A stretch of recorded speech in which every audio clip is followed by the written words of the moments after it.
जय हिंद साथियों। नमस्कार आप सभी को। स्वागत है आप सभी का आपके अपने चैनल IQ स्टडी सेंटर पर।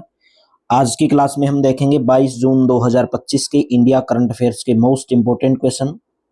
डेली सुबह 6 बजे आपको इंडिया करंट अफेयर्स की क्लास चैनल के ऊपर देखने को मिलती है। हरियाणा के अगर किसी भी एग्जाम की तैयारी कर रहे हैं तो सुबह 7 बजे हरियाणा करंट अफेयर्स की क्लास आपको चैनल के ऊपर देखने को मिलती है। डिस्क्रिप्शन में टेलीग्राम का लिंक दिया गया है। पीडीएफ के लिए आप टेलीग्राम चैनल को ज्वाइन कर लें, जहां पर आपको क्लासेज की पीडीएफ प्रोवाइड करवाई जाएगी। तो चलिए आज के सेशन की शुरुआत हम आज के सुविचार के साथ करते हैं। प्रत्येक सकारात्मक बदलाव, चाहे वो छोटा बदलाव ही क्यों न हो, बड़ी कामयाबी का हिस्सा होता है। तो चलिए आज का हमारा फर्स्ट क्वेश्चन है, हाल ही में प्रकाशित QS वर्ल्ड यूनिवर्सिटी रैंकिंग 2026 में किस भारतीय संस्थान को सर्वश्रेष्ठ शिक्षण संस्थान चुना गया है? Option number A IIT Delhi. हाल ही में प्रकाशित QS वर्ल्ड यूनिवर्सिटी रैंकिंग 2026 में IIT दिल्ली भारतीय संस्थान को सर्वश्रेष्ठ शिक्षण संस्थान चुना गया है। नेक्स्ट क्वेश्चन, हाल ही में किसने जेंडर बजटिंग में पर पहला राष्ट्रीय परामर्श आयोजित किया है? ऑप्शन नंबर डी महिला एवं बाल विकास मंत्रालय के द्वारा हाल ही में जेंडर बजटिंग पर, यानी कि जेंडर के लिए बजटिंग पर पहला राष्ट्रीय परामर्श आयोजित किया है। D option will be correct. हाल ही में किसने अनुसूचित जनजाति के छात्रों को प्रशिक्षित करने के लिए जय हिंद योजना की शुरुआत की है? बी ऑप्शन दिल्ली विश्वविद्यालय। दिल्ली विश्वविद्यालय के द्वारा हाल ही में अनुसूचित जाति के छात्रों को प्रशिक्षित करने के लिए जय हिंद योजना की शुरुआत की है। हाल ही में श्री राम बहादुर राय को किस क्षेत्र में उत्कृष्ट सेवा के लिए पद्म भूषण से सम्मानित किया गया है? ऑप्शन नंबर ए पत्रकारिता के क्षेत्र में श्री राम बहादुर राय को उत्कृष्ट सेवा के लिए पद्म भूषण से सम्मानित किया गया है। A option will be correct. विश्व आर्थिक मंच द्वारा जारी वैश्विक ऊर्जा संक्रमण सूचकांक में भारत को कौन सा स्थान प्रदान किया गया है? ऑप्शन नंबर बी 71वां स्थान। विश्व आर्थिक मंच के द्वारा जारी वैश्विक ऊर्जा संक्रमण सूचकांक में भारत को 71वां स्थान प्राप्त किया गया है, प्रदान किया गया है। B option will be correct. Bharat सरकार ने किस राज्य के रेंडिया सिल्क और खासी हैंडलूम उत्पादों को भौगोलिक संकेत यानी कि GI टैग प्रदान किया है? Option number D Meghalaya. Bharat सरकार ने मेघालय राज्य के रेंडिया सिल्क और खासी हैंडलूम उत्पादों को भौगोलिक संकेत यानी कि GI टैग प्रदान किया है। D option will be correct. QS world university ranking 2026 में कितने भारतीय संस्थान शामिल हुए हैं? ऑप्शन नंबर डी 54 संस्थान। QS वर्ल्ड यूनिवर्सिटी रैंकिंग 2026 में 54 भारतीय संस्थान शामिल हुए हैं। D option will be correct. राज्य सरकार ने राज्य के बिगड़ते भूजल संकट से निपटने के लिए संकर धान की खेती पर प्रतिबंध लगा दिया है। कौन सी राज्य सरकार ने लगा दिया है? ऑप्शन नंबर डी पंजाब राज्य सरकार ने राज्य के बिगड़ते भूजल संकट से निपटने के लिए संकर धान की खेती पर प्रतिबंध लगा दिया है। नेक्स्ट, प्रधानमंत्री मोदी ने साइप्रस की फर्स्ट लेडी को किस राज्य के पारंपरिक रिपोसे तकनीक से निर्मित सिल्वर क्लच प्रेस गिफ्ट किया है? Option number C Tamil Nadu. प्रधानमंत्री नरेंद्र मोदी जी के द्वारा साइप्रस की जो फर्स्ट लेडी है उनको तमिलनाडु राज्य की पारंपरिक रिपोसे तकनीक से निर्मित सिल्वर क्लच प्रेस गिफ्ट किया है।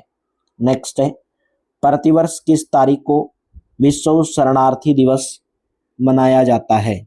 ऑप्शन नंबर ए प्रतिवर्ष 20 जून को विश्व शरणार्थी दिवस मनाया जाता है।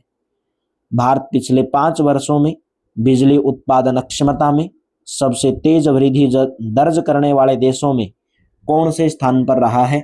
ऑप्शन नंबर सी तीसरे स्थान पर। भारत पिछले 5 सालों में बिजली उत्पादन क्षमता में सबसे तेज वृद्धि दर्ज करने वाले देशों में तीसरे स्थान पर रहा है।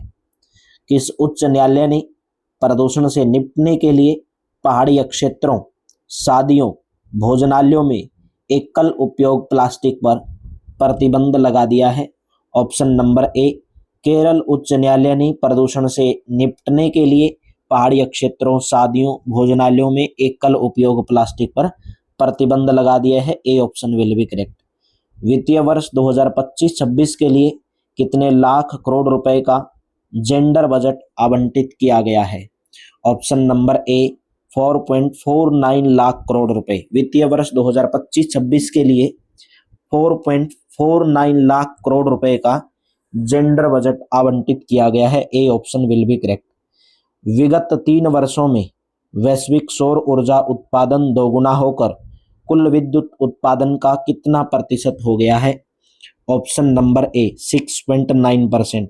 विगत 3 वर्षों में वैश्विक सौर ऊर्जा उत्पादन दोगुना होकर कुल विद्युत उत्पादन का 6.9% हो गया है। A option will be correct. हाल ही में किस राज्य ने कृषि में एआई के प्रयोग को बढ़ावा देने के लिए महाकृषि एआई नीति 2025-29 को मंजूरी दी है? Option number C will be correct. Maharashtra राज्य सरकार ने कृषि में एआई आर्टिफिशियल इंटेलिजेंस के प्रयोग को बढ़ावा देने के लिए महाकृषि एआई नीति 2025-29 को मंजूरी दी है। अभी हम देखेंगे स्टैटिक जीके के क्वेश्चन, क्योंकि स्टैटिक जीके आपके हर एग्जाम के अंदर पूछी जाती है। सतलुज नदी का उद्गम स्थल कहाँ है? यानी कि सतलुज नदी कहाँ से निकलती है, उद्गम कहाँ से होता है सतलुज नदी का? मानसरोवर झील से। सतलुज नदी का उद्गम मानसरोवर झील से होता है। Option number A will be correct. Subhash Chandra Bose ने आजाद हिंद फौज की स्थापना किस देश में की थी? Option number D Singapore. Subhash Chandra Bose ने आजाद हिंद फौज की स्थापना सिंगापुर देश के अंदर की थी। D option will be correct. शरीर की कौन सी ग्रंथि मास्टर ग्रंथि कहलाती है? ऑप्शन नंबर सी पीयूष ग्रंथि। शरीर की पीयूष ग्रंथि मास्टर ग्रंथि कहलाती है। ऑप्शन नंबर सी करेक्ट रहेगा। नेक्स्ट क्वेश्चन है, पानीपत की तीसरी लड़ाई किसके बीच में हुई थी? पानीपत की तीसरी लड़ाई 1761 में हरियाणा के पानीपत के अंदर लड़ी गई थी। मराठा और अहमद शाह अब्दालियों के बीच में लड़ी गई थी, जिसमें अहमद शाह अब्दाली एक अफगान शासक थे और मराठा शासक सदाशिवराव भाऊ, जिनमें मराठों की हार हो गई थी। C option will be correct. Next, pH मान 7 से कम होने पर कोई विलयन कैसा होता है? जिसका पीएच मान 7 से कम होता है वो अम्लीय विलयन होता है। जिसका पीएच मान 7 से ज्यादा होता है वो अक्षारीय विलयन यानी कि बेसिक बोला जाता है। एसिड अम्लीय को बोला जाता है। और जिसका पीएच मान 7 होता है उसको क्या बोला जाता है? न्यूट्रल यानी कि तटस्थ बोला जाता है। तो उम्मीद करता हूं आज की पूरी क्लास आपको बेहतर लगी होगी। अच्छी लगी तो वीडियो को लाइक कर देना, शेयर कर देना। डिस्क्रिप्शन में टेलीग्राम का लिंक दिया गया है, पीडीएफ के लिए आप टेलीग्राम चैनल को ज्वाइन कर लेना। Thank you, have a nice day. मिलते हैं कल की क्लास में सुबह 6 बजे। Thank you.